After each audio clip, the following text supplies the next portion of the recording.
ഇന്ന് നമുക്ക് എളുപ്പത്തിൽ ഒരു മോരുകറി തയ്യാറാക്കാം.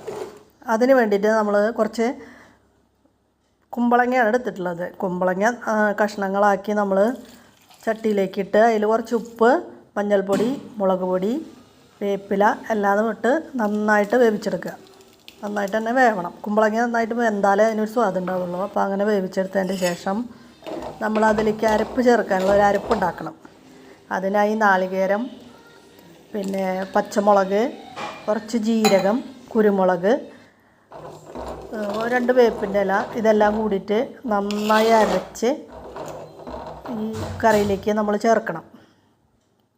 അതിനുശേഷം നമ്മൾ കുറച്ച് തൈര്, കുറച്ച് പുളിയുള്ള തൈര് വേണം. അതായത് തീരെ പുളിയില്ലെങ്കിൽ മോര് കറിക്ക് സ്വാദ് ഉണ്ടാവില്ല.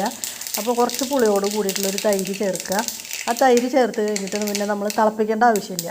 ചെറുതായിട്ടൊന്ന് ചൂടായി ഇളക്കി ഒന്ന് ചൂടായി വരുമ്പോൾ നമ്മൾ ഗ്യാസ് ഓഫാക്കുക. അതിന് ശേഷം വെളിച്ചെണ്ണ ഒഴിച്ച് കടുക്, വറ്റൽമുളക്, കറിവേപ്പില, ഉലുവ ഇതെല്ലാം കൂടി പൊട്ടിച്ച് നമ്മൾ കറിയിലേക്ക് വയ്ക്കുക. അപ്പോൾ നമുക്ക് സ്വാദുള്ള ഒരു മോര് കറി തയ്യാറായി. എളുപ്പമാണ്, വേഗം തയ്യാറാക്കാം നമുക്ക്. അപ്പോൾ നിങ്ങളിങ്ങനെ മോര് കറി വെച്ചിട്ടുണ്ടോ? ഇങ്ങനെ ഒന്ന് വെച്ച് നോക്കൂട്ടോ.